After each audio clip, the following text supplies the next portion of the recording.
Hello, welcome back to Learn Economia. In the previous few videos, we were discussing the market failure, public goods externality. Yes, we could understand that all these things are connected.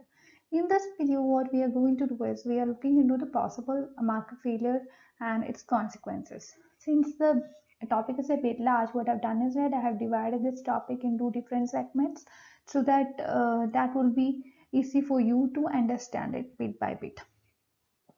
So, this video is the first part of the possible market failure and its consequences. So, just understand the basic of this thing, and you have to understand that in the book Wealth of Nation, which was written by Adam Smith and which got published in 1776. He has explained the beauty of the market economy.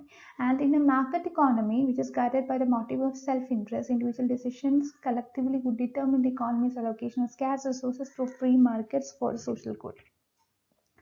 Operation of demand and supply forces, though perfectly competitive market, in this would result in optimal allocation of resources.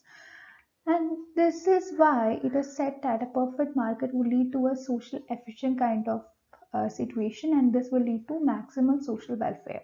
But we could see that perfect competition is not the market structure that we could see in the real world. The market structure that prevails in the real world is not so perfect. Unless demand and supply reflect respectively all the benefits and all the cost of producing as well as consuming a product, the prices determine perfect competition may not necessarily be perfect or right ones. If so, perfect competition cannot ensure maximum social welfare, or markets fail to achieve social efficiency. Economists call this market failure. By market failure, we mean that the best attainable or efficient outcomes are not that much achieved. Market failure is a situation in which the market solution does not lead to a social optimum or maximum welfare kind of situation. In ordinary sense, market failure means that prices fail to provide the proper signals to economic agents. Uh, by economic agents, I mean consumers as well as producers, so that the market does not operate in the traditional way. Government intervention is very much desirable here to improve the efficiency of the market. There are at least four possible failures of the market, of which the important ones are discussed here. Especially, we could see that the public good as well as externalities act as reasons for market failure. So just understand the basics of externality. We have already discussed this in a particular video. So in a single video, we have entirely focused upon externalities. I'll be providing the link of the same in the description box so that if you go through that video, you'll be getting an overall understanding regarding externalities. Externalities involve the presence of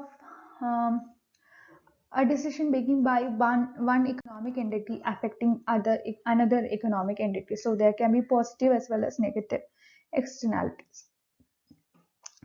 Air pollution, sound pollution, greenhouse gas emissions, traffic congestion, acid rain, etc. are considered to be examples of negative externalities. The study of externalities has become an important arena of discussion when we come to the environmental economics. An externality arises from an economic activity of one economic entity. This could be beneficial or it could be harmful to other economic entities. But important thing to note is that you cannot price the externality. So actually the cost or benefit resulting from externalities cannot be calculated and incorporated in terms of price.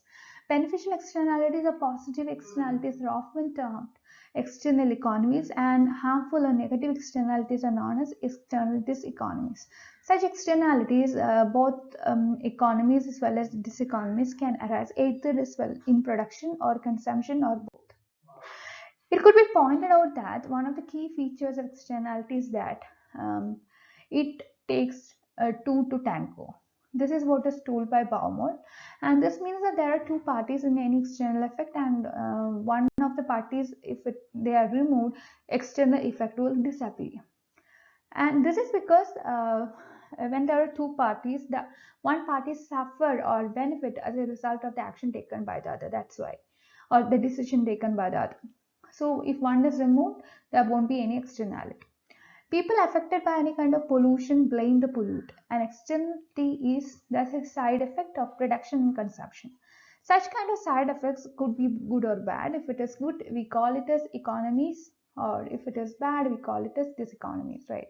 Then these good as well as bad effects are known as external benefits or external cost. And when the municipal corporation spread TDT in a locality to stop the mosquito kind of menace, not only malaria patients benefit, but also it ensures that other members of the locality would remain free from the disease, because these people are prevented from catching the disease. Since other people gain from these kinds of instances, there occurs external benefits and external cost, or the bad side effect occurs when a chemical factory emits toxic gas in the locality, and this would pollute the atmosphere. So everyone who inhaled this gas would suffer a lot. Anyway, such kind of positive and negative externalities or the third party effects or the neighborhood effects can arise between farms, between consumers as well as producers, etc. And if you look at the figure, you can see that the arrows in the diagram show that initiating agent be a producer or a consumer. Suppose a chemical firm has taken up an expansion program, and this demand construction of an additional factory building. And if the building material suppliers of the locality are allowed to do business, this would result in positive production of externality benefiting the other units. But a chemical industry usually emit toxic elements that may go into the fishing pond of the locality, and which would reduce the profitability of fishermen, since toxic discharge affects the pond fishes adversely. This is a case of negative production externality between producers. Let us now look at the externalities in consumption. Expansion program of chemical industry is expected to provide jobs to local boys, and this is a positive production externality between producers as well as consumers. At the same time, the toxic discharge of chemical industry pollutes the atmosphere of the locality, leading to various health problems like asthma and chest congestion. These are negative production externality harming other consumers.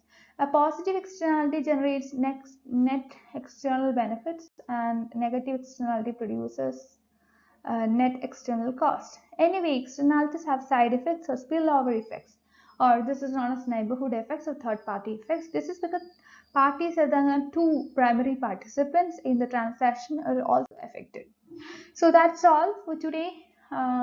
I welcome you to my Telegram channel as well as Telegram group to discuss your doubts. Also, please like, share, and subscribe to this channel for more videos. Thank you for watching.